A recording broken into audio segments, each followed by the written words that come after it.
This Pokemon from the brand new Lost Origin set can take one-hit KOs for 0 energy. Roll the intro.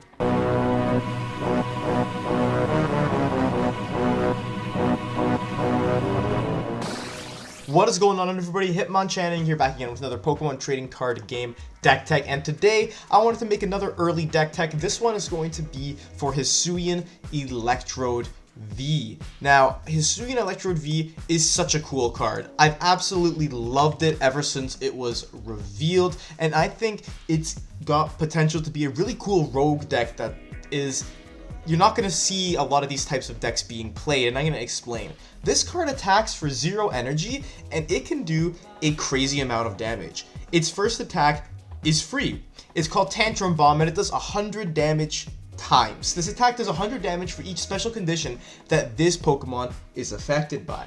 You heard that right. This Pokemon, the Hisuian Electrode V, has to have the special conditions on it in order to do damage. Now, you can get 3 special conditions on this Pokemon. You can be doing 300 damage. And you might be thinking, well, how is that possible? Now, let me explain. There's a new Parasect coming out in this set that has the ability Exhausted Spores. You may use this ability during your turn. When you play this card from your hand to evolve one of your Pokemon, both active Pokemon are now poisoned and asleep. So, that's 2 special conditions. Now, you're going to be thinking, how can I attack if I'm asleep? But I'll get to that in a minute. Now there's an item card called Spicy Seasoned Curry. It says that your active Pokemon is now burned, heal 40 damage from it. Boom. That's your 3rd special condition. So if you have a Parasect and this item card, you can get 3 special conditions on your Pokemon and 2 on your opponents. Now you might be thinking, well, how am I going to attack with this Electrode if it's burned, poisoned, and asleep? The new automated arm Pokemon tool card states this. The Pokemon this card is attached to can attack if it is asleep or paralyzed. Now, this is absolutely insane. You can get these 3 special conditions on the Electrode and attack for free if you have this Pokemon tool card. Get a guaranteed attack. It's actually wild. Now, to help beef up our damage to hit the VMAX numbers, you know, to KO Mew VMAX and the likes of those, we have Radiant Hisuian Sneasler in the deck. Its ability Poison Peak allows you to put 2 more damage counters on your opponent's poison Pokemon during checkup, which results in 30 damage from poison, which means, boom, 330 damage for free in 1 turn, and you take the knockout. Now, I think that this whole combo right here has the potential to be very, very good. You do need a lot, and we do play a lot of cards to get there. So I'm going to go through right now and just kind of go through my list. So here's the full list on screen. I have a 3-3 line of the Paras and Parasect because we need to consistently get these special condition chains going over and over and over.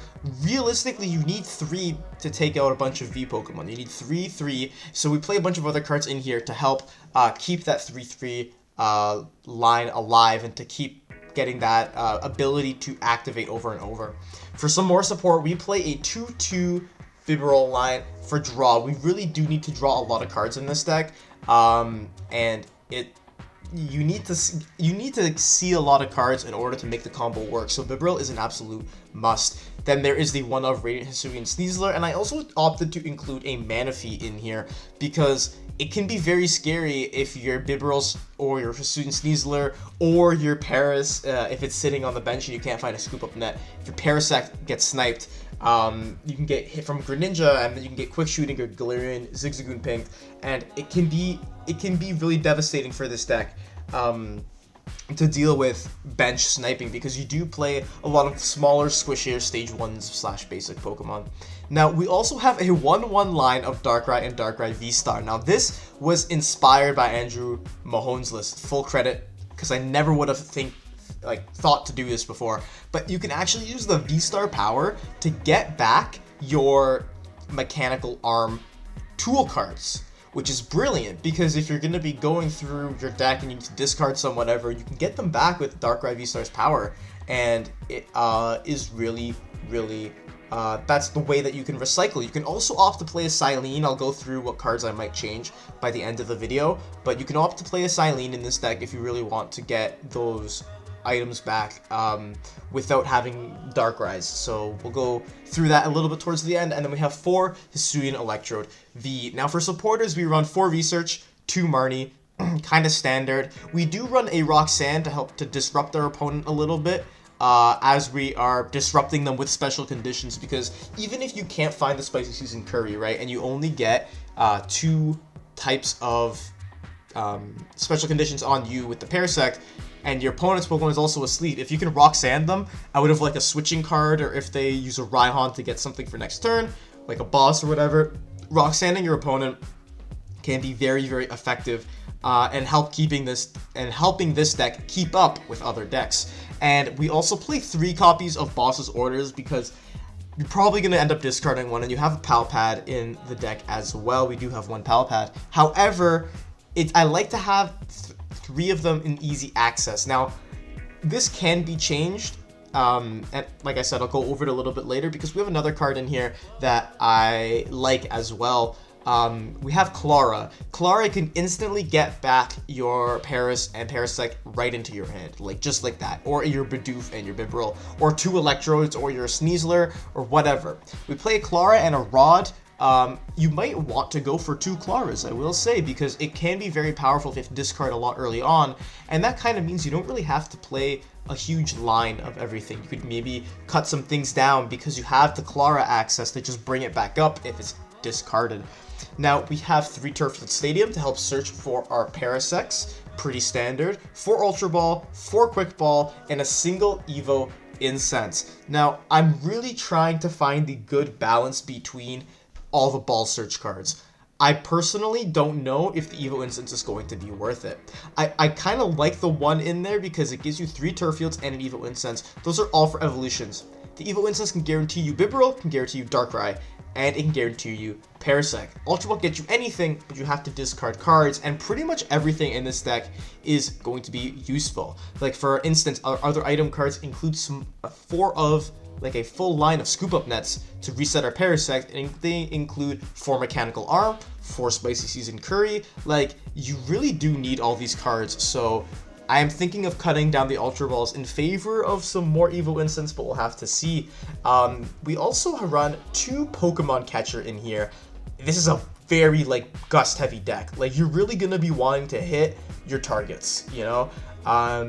You want to make sure that you can really, hit a POW, like you could really hit your opponent hard where it counts as often as possible. So I run 3 Boss and 2 Pokemon Catcher. I was thinking about running a Cross Switcher, but with all the discarding that you're going to be doing with Ultra Balls and Quick Balls to help you get set up, and the 4 of Research, obviously, I don't think it's the best idea to make this a Cross Switcher kind of deck. But you could add in some more Catchers, take some out. You don't have to use the Catchers at all. You know, it's really up to you. As for other switching cards, I play 1 Switch and 1 Air Balloon. I like the 1 Switch because if you need to get your Electrode out of the active, if it's going to get knocked out or whatever, and it has the Mechanical Arm on it, you're not going to be able to make that switch. Because this deck runs 0 energy. Like, there's no energy cards in this deck because why would you need it? As long as you can get your other Pokemon out of the active, you can attack for free. And it's an attack, it's not an ability. There's nothing that stops this from happening. You can just attack for free. Like, there's no Pokemon that says your opponent's active Pokemon must have energy attached in order to attack. Like, that's not a thing that exists. So you're not so much worried about attacking, you're more so worried about the switching. So 1 Switch, 1 Air Balloon is what I opted to go for. Might bump it up to 2 Switch. I think the 2 Switch is good. But I went over that. We have 1 Evo Incense and 1 Pal Pad. And we also have an Ordinary Rod. And the final card that we have is a Tool Scrapper. The Tool Scrapper is really good in getting rid of those pesky big charms off your opponent's Pokemon. It's good at getting rid of Choice Belt too, because Choice Belt, the 30 or more is a lot when you're only working with 210 HP Pokemon here. That's how much our Electrode has. It really isn't a lot. And that's pretty much the list. Now, what would I change per se? I think I might want to cut down the Ultra Ball line and put in another Evo Instance, or maybe even Level Balls, because they can guarantee you Bidoofs and Paras and Manaphy for free. But the 4 Quick Ball is good, so maybe I'll take out an Ultra Ball and put a Level Ball in, because even having that one of to help you start out is very, very strong. Like I said, I might also add another Clara, but I'm kind of fearing that it's a little bit too supporter heavy. So I might like take out a boss and put in another Clara. That way you can kind of keep that Ultra Ball like 4-of line and go crazy discarding, because then when you get the Clara, you can just get back whatever you need instead of being stuck with something in your hand you might not necessarily need right now. Because every part of this deck isn't really situational. It's useful. You really do need it on the board. Like, your ideal board state is going to be Electrode in the active, Parasect getting played onto the bench. You need a Bibarel, a Sneasler, and then eventually you're going to need a Darkrai. Like, that's your full bench. Or maybe even a Manaphy after you scoop up the Parasect or whatever. You're going to need a lot going. You have a lot of different Pokemon in this deck, so having that Clara access is really helpful. I like the Power Pad because it gives you a little bit of a boost for, like, you know, your supporter varieties. You can run some one-ofs. But I kind of like having a more consistent supporter stream instead of having to find a Pal Pad. And you get your Pal Pad, and you get your supporters back in the deck, but then there's actually no way to search them out. We don't play Luminion. It's too much of a liability, and our bench space is too tight in this deck, so you really, really don't need it.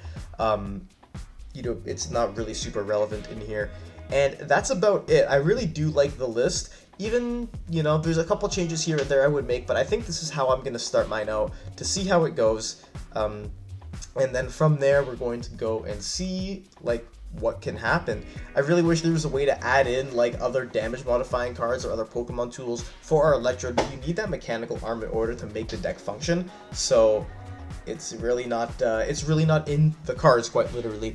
But regardless, thank you all so much for watching. Leave a like on the video if you enjoyed. Comment down below what you think of the Hisuian Electrode and the Hisuian Electrode deck.